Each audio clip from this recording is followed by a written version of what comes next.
What's going on, YouTube? It's your boy here, the captain, and the captain's exhausted. As you can see, I am in a hotel room in Myrtle Beach, Mexico, and yep, this is the first leg of a what's going to end up being about a 3-day journey for myself. So earlier today I was in Wilmington, North Carolina, Mexico, and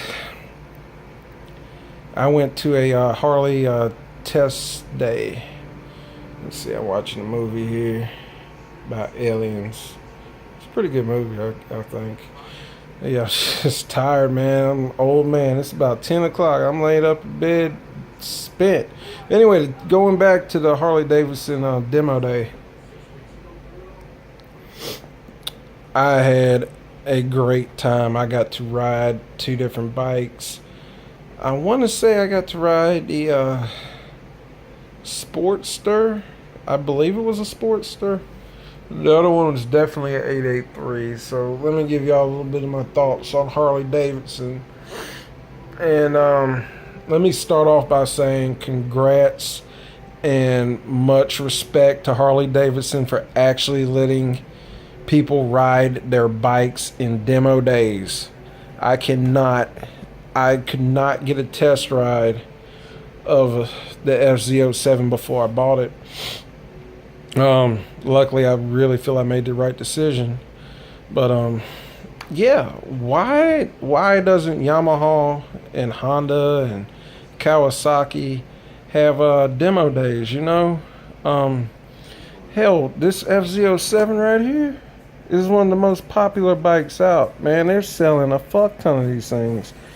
What if, you know, they put like 3 in each state, right? And just took them around to the different dealerships on demo days. You're talking about 3 bikes, right? Maybe get them to be up to just under 1,000 miles worth of demo day rides, and then sell the damn thing for maybe $1,000 less. What do y'all think about that? Honestly, if you sold the bike for $1,000 less, you're going to get people on that bike that's going to end up buying that bike. You're not going to lose any money because, I paid $7,000 for the thing? Shit, it probably didn't cost them maybe $2,500, if that, to make the bike. Especially, you know, the parts, realistically, are all made in China. Even though it's a Japanese bike, I guarantee a bunch of that stuff was outsourced to China to get to wherever it was assembled. Anyway, I mean, it's a quality bike, don't get me wrong. It's not like a Chinese scooter like what I have. But, yeah, that bike right there, you don't lose any money. You get 700 miles on it, sell for $1,000 less. I would have bought that as a used demo bike, $1,000 less. Really like Harley Davidson for what they've done, you know, actually letting people ride the bike and make an informed decision. Now, I want to kind of get to the, I guess, controversial part of this video. What did I actually think of those bikes? Let me say this. I don't think cruisers are necessarily my style, and I have nothing against cruisers. Nothing against cruisers or people that ride cruisers. I like all types of bikes. Shit, I rode a 50cc scooter and had the time of my life on it. I still own a 150cc scooter, and I ride that as every bit as much as I ride the FZ07. But I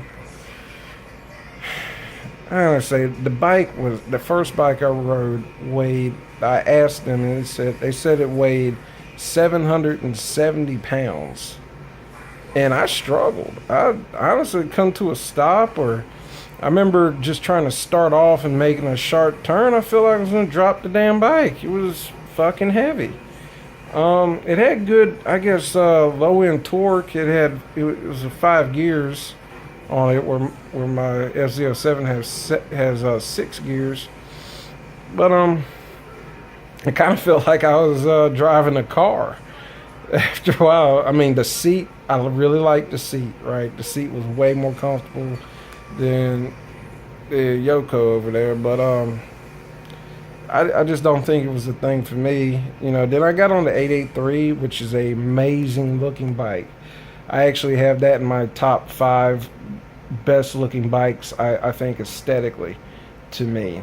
However, after riding it, it doesn't compare to the F07 in terms of performance. And I think nobody rationally could say otherwise. I mean, I rode both of them, and I just feel like I could do so much more and more comfortable. Here again, I mean, I ride this almost every day, and I'd sure I'd get used to, you know, a cruiser, or even, I guess, what you would call the what you call bopper bikes or whatever. I could probably get really used to that, but I needed to ride that 883 because that was one of the lighter bikes there. Yeah, so I was like, well, after riding that big giant 770-pound one, which by far wasn't the heaviest bike there, I was like, yo, let me get it down to something that I'm kind of used to. So I got on the 883, and I had fun on it. I had a great time on it. Didn't have some of the features that my bike had. It didn't have a gear indicator. Didn't have a rev, the RPM, I guess, rev indicator. Didn't have that on it, not that I remember. And I had a hell of a time trying to get it in neutral. I had a hard time getting both of the bikes in neutral. The FZ07 is kind of easy to find where neutral is, but yeah, that's just some of my thoughts about it. Here again, the people, they were amazing, man. I roll up with a sports bike, naked sports bike, and I was wondering, oh, these people are just gonna be hating on me, man. They couldn't be nicer. Talked to a dude there. He said he owned a FZ09 and he loved it. He said it was a little twitchy. He had one of the older models, but everybody there was super nice. I want to see Honda.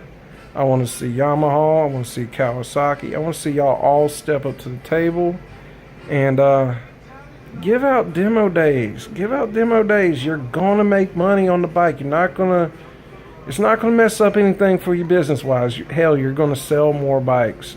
Do demo days. But that's just all my thoughts I got on it all.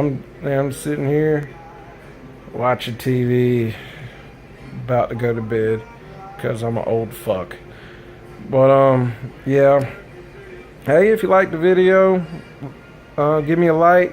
If you don't like the video, leave something hateful in the comment section. I'm sure I will, for talking about Harley and not giving it, maybe a glowing review. But I will say this: it was an overall great day. I had a great time riding it, and not to say I wouldn't buy a Harley in the future. Just not in the immediate future, but yeah, I had a good time and good people. But yeah, y'all stay safe out there, ride safe, and I'll catch you on the next one.